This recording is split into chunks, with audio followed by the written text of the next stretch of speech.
Halmashauri ya mji Tarime ina jumla ya mitaa 81 ambapo kati ya hiyo mitaa 58 tayari ina umeme na mitaa 23 bado haijafikishiwa umeme. Aidha, mitaa 13 inapelekewa umeme kupitia mradi wa HEP 2A na mkandarasi aitwaye Dynam Construction Engineering.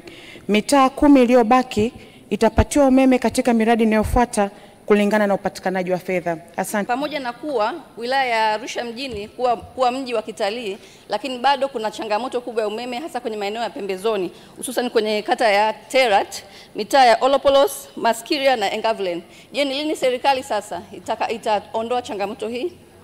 Serikali inatekeleza miradi mbalimbali katika maeneo ambayo yapo pembezoni ama kwa jina lingine tunaita periurban. Kupitia wakala wetu wa nishati vijijini, tunayo miradi ya pembezoni mwa miji yani periurban inayotekelezwa kwa ajili ya kuendelea kusambaza umeme katika maeneo ya pembezoni mwa miji.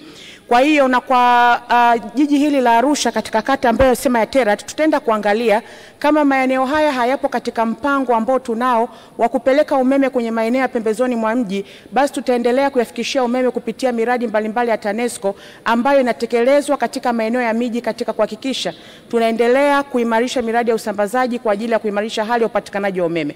Lakini kwa sababu maeneo haya yamesema mahususi kwa ajili ya utalii, basi nitaenda kuyapitia tuweze kuona kama hayapo kwenye mpango wowote, basi kwa mwaka ujao wa fedha tutaweka katika mkakati ili na maeneo haya pembezoni yafikishiwe umeme kwa ajili ya kuimarisha hali ya utalii katika kata hii ya Terat.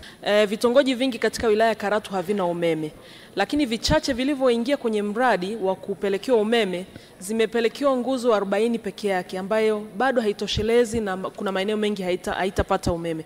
Je, kwa nini serikali siongeze idadi hiyo angalau kukava vitongoji hivyo kwa kuanzia? Miradi ambayo inaendelea vitongoji ni miradi ambayo ina wigo wake maalum kulingana na kazi ambayo amepewa mkandarasi. Lakini nimtoe shaka Mheshimiwa mbunge, katika mradi wa vitongoji 9,000 ambao sasa hivi ndio tutafuta mkandarasi, na Karatu pia ipo katika mradi na inaenda kupewa vitongoji vya ziada.